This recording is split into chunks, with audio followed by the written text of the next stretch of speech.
Hi, I'm Claire and this is my reading wrap-up for February 2016. I read 4 books in the month of February, which is pretty good for me and also the same amount as I read in January. However, given that I set myself a completely over-the-top Goodreads goal of 100 books to read this year, I am super far behind on my Goodreads challenge. So I'm going to tell you now about the books that I read in February, and then I'm going to go and read some comic books and some shorter things to get myself back on track. First, in February, I read Pride and Prejudice and Zombies by Seth Grahame-Smith and Jane Austen. Notice that Jane Austen gets a full writer credit there because even though her work is out of copyright and therefore this book, which is basically fanfic, can be sold for money, there is actually an enormous chunk of this book that is just Jane Austen's writing and that is not really edited or blended out or anything like that. So that was something that was weird about this book. If I sound at all bitter about it, it's because I was the prime audience for this book and I really didn't like it. I bought this because I thought the trailer for the movie looked like really good fun. It didn't look like it was going to be a good movie, but it looked like it was going to be good fun. I love zombies and zombie tropes. I love Jane Austen and Jane Austen retellings. I love fanfiction, and I particularly love a good fanfiction AU, an alternate universe in which characters and situations from one work get transposed somewhere completely different. However, even though this was in fact a Jane Austen zombie AU, it wasn't very well executed and I had a lot of problems with it. I think I might have to make a separate video about what I didn't like about it because I have detailed opinions about this. So I might do that if it's something that people are interested in seeing.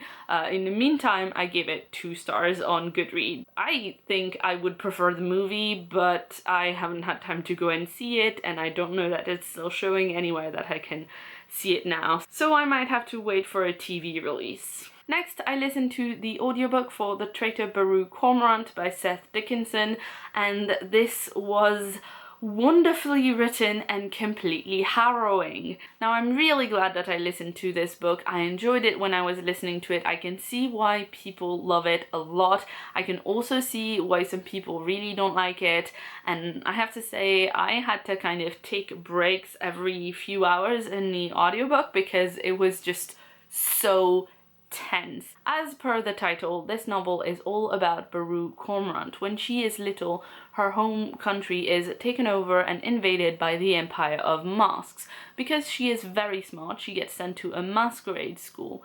And while she's at school, one of her fathers is killed because the masquerade does not approve of the family dynamics and family units that are happening in Beru's home country. So from a young age, Beru is determined to take her revenge against the Empire of Masks, but the only way that she thinks she can do that is from the inside, basically by climbing higher and higher up the echelons of power and getting to the capital where she plans to topple the government from within. I won't say more. It's a very complex, fascinating story.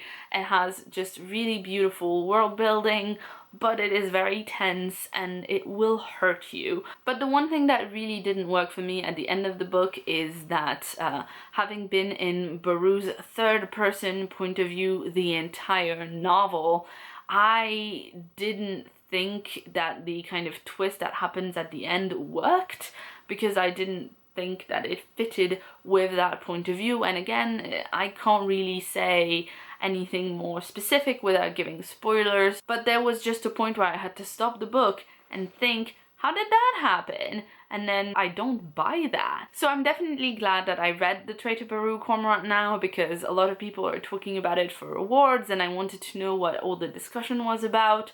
But it didn't get to that level of amazing for me that it has for some other people, and I gave it 4 out of 5 stars. Next, I read First Class Murder by Robin Stevens. This is the 3rd in her Murder Most Unladylike series, which features 2 boarding school girls in the 1930s who solve crime together. As you might be able to tell from the title, in this one, Daisy and Hazel, our daring protagonists, have to solve a murder on a train. And it's not any train either. They are on holiday on the Orient Express with Hazel's father when suddenly, over dinner, a scream erupts from one of the sleeper cars. Everyone rushes to see what's going on, and what do you know? The heiress has died, she has been murdered, and the murderer has to be one of the passengers in this sleeper car. This was absolutely tons of fun. I really enjoyed the first 2 books in the series, but I think this one goes a notch above that. First of all, it doesn't just have a murderer, it also has a spy. But secondly, I thought that there were some things in the first couple books that didn't work as well for me, and in this one I didn't really have any complaints at all. So I'm quite excited to continue the series. The 4th book comes out in only a couple of weeks, I think. And I saw on Twitter today that Robin Stevens has signed for another 2 books in the series, so we're going to have at least 7 now, which I'm really excited about because I think they're kind of going from strength to strength. Next is one that I wasn't so chuffed about, and that was Geek Girl by Holly Smale, which was my first DNF of the year. I absolutely hated the first couple of chapters. But I didn't put it down straight away because the first couple of chapters in this book is about 12 pages, so I thought I should at least give it 10-15%.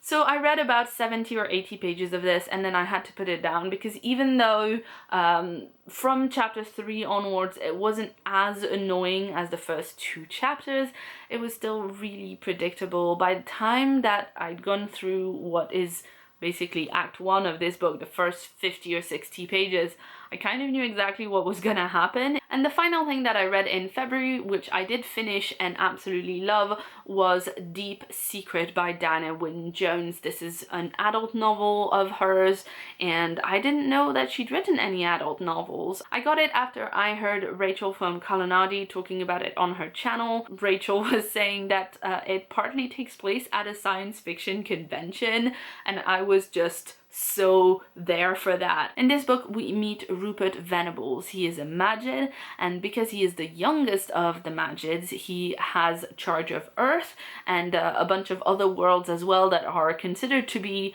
the most annoying, the most bothersome worlds to take care of. His old mentor dies and he needs to recruit a new Magid, but it's okay because his old mentor gets to stay as a disembodied voice, as a ghost, to help him out with the search for a new Magid. The only thing that I didn't like so much about this book was that in the first portion of the book, when we are mostly in Rupert's own point of view, there are moments where he's kind of a douche about particularly one woman in the story, but even though I was less convinced by the beginning of the book, I thought it really picked up steam and it was absolutely amazing by then. So my favorite portion of the book by a mile is when they are at the science fiction convention. I haven't been going to conventions for the longest time, but I did volunteer at Worldcon a couple years ago quite extensively before the convention and during the convention as well, and it was just very intense kind of experience, and so it was really cool to have that kind of people that you meet at conventions replicated, although, you know, with fewer evil wizards at real conventions that I've met anyway. So that's it. Those are the books that I read in February 2016. Let me know in the comments below if you have any thoughts or any recommendations based on the things that I talked about. If you'd like to see more from me, you can check out the sidebar right here for more videos. And if you haven't yet, please hit that subscribe button for new videos from me every week. I've been Claire, thanks so much for watching, and see you soon.